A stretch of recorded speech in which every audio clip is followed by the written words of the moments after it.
ناظرین، اس کتاب کا ٹائٹل ہے قصص الانبیاء، اور اس کتاب کے رائٹر ہیں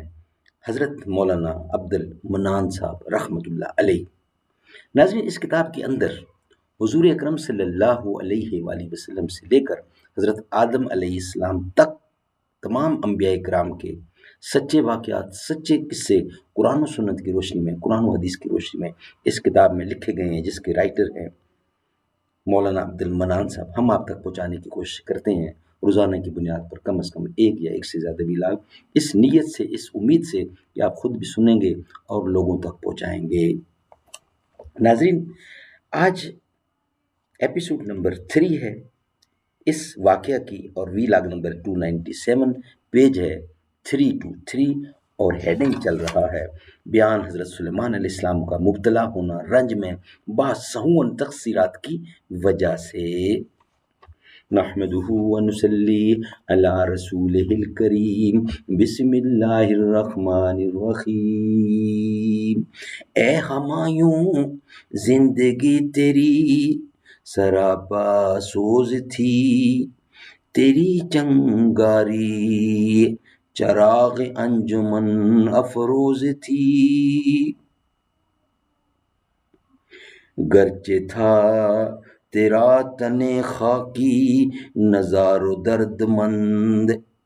تھی ستارے کی طرح روشن تیری تبائی بلند، کس قدر بے باک دل اس ناتواں پیکر میں تھا، شعلۂ گردوں نورد ایک مشت خاکستر میں تھا، موت کی لیکن دل دانا کو کچھ پرواہ نہیں، شب کی خاموشی میں جز ہنگامہ فروا نہیں،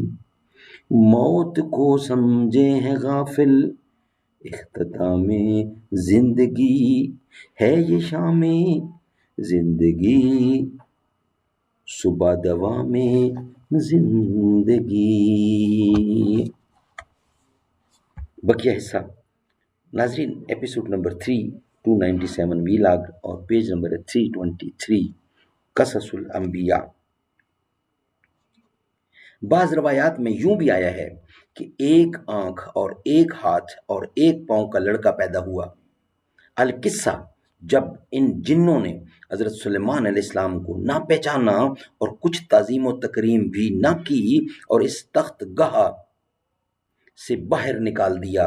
پس وہاں سے نکل کر بیت المقدس میں جا کر 3 دن تک سجدہ میں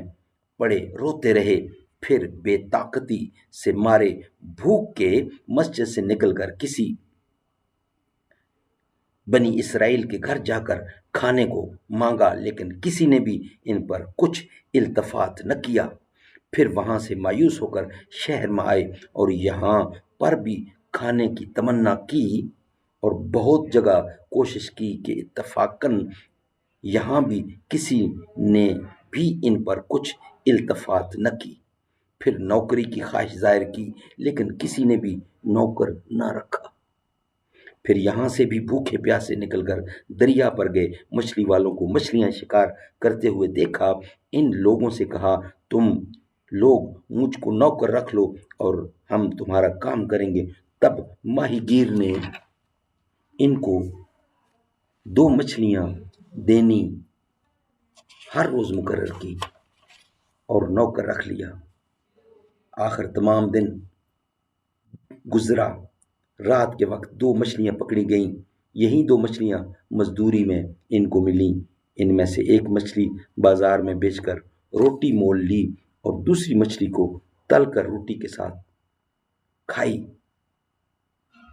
اور پھر شکر خدا بجا لائے۔ اس طرح پر وہ 40 روز تک اپنی روزی پیدا کر کے کچھ آپ کھاتے اور جو باقی بچتی وہ محتاجوں کو دیتے، اور پھر تمام رات عبادت میں مشغول رہتے اور توبہ اور استغفار کرتے، اور 40 دن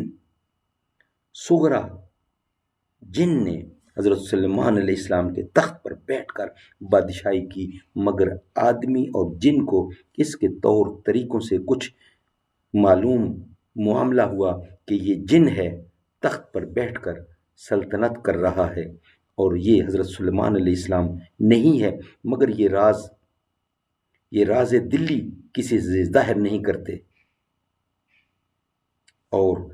آصف جن سلیمان علیہ السلام کا وزیر اعظم بڑا عقل مند ہوشیار تھا۔ جس دن سے وہ تخت پر بیٹھا اور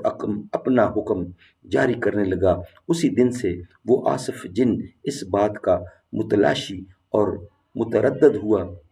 کہ آج 40 دن سے یہ شخص تخت پر بیٹھ کر حکومت کرتا ہے کون ہے، اور یہ تو یقین ہے کہ یہ حضرت سلیمان علیہ السلام نہیں ہے۔ بالآخر آصف جن نے حضرت سلیمان علیہ السلام کی بیویوں سے جا کر پوچھا کہ آج حضرت سلیمان علیہ السلام کہاں ہیں؟ کیا تمہارے پاس تشریف لاتے ہیں یا نہیں؟ وہ یمینہ خادمہ کو، جس کے ہاتھ سے حضرت سلیمان علیہ السلام کام لیتے تھے، وہ بولی کہ آج 40 دن ہوئے ہیں ہم لوگ حضرت سلیمان علیہ السلام کو نہیں دیکھتے ہیں اور نہ ہمارے پاس تشریف لاتے ہیں، اور اپنی خانم بھی مجھ کو نہیں دیتے، شاید اور کہیں تشریف لے گئے ہوں گے، یا نو دیگر ہوا ہوگا۔ پھر آصف جن نے یہ سن کر یمینہ سے کہا، بہت اچھا، میں ابھی معلوم کر لیتا ہوں۔ اسی وقت اس نے 40 آدمی توریت خاں کو بلا کر تخت گاہ میں لے جا کر توریت سب کے ہاتھ میں پڑھنے کے لیے دی۔ جب وہ لوگ تورات پڑھنے لگے، تب وہ سغرا جن جو تخت پر بیٹھا تھا یہ کلام الہی سن کر تخت پر نہ ٹھہر سکا۔ ناظرین، اس کا بقیہ حصہ ہم آپ کو سنائیں گے نیکسٹ ویلاگ کی صورت میں۔ یہ ویلاگ ہمارا یہاں ہی مکمل ہوتا ہے۔ کتاب فطرت کے سر ورق پر جو نام احمد رقم نہ ہوتا، یہ نقش بستی ابھر نہ سکتا، وجود لوح و قلم نہ ہوتا، تیرے غلاموں میں نمایاں جو تیرا عکس کرم نہ ہوتا، تو بارگاہ ازل سے تیرا خطاب خیر الامم نہ ہوتا۔ کتاب فطرت کے سر ورق پر جو نام احمد رقم نہ ہوتا، یہ نقش بستی ابھر نہ سکتا، وجود لوح و قلم نہ ہوتا،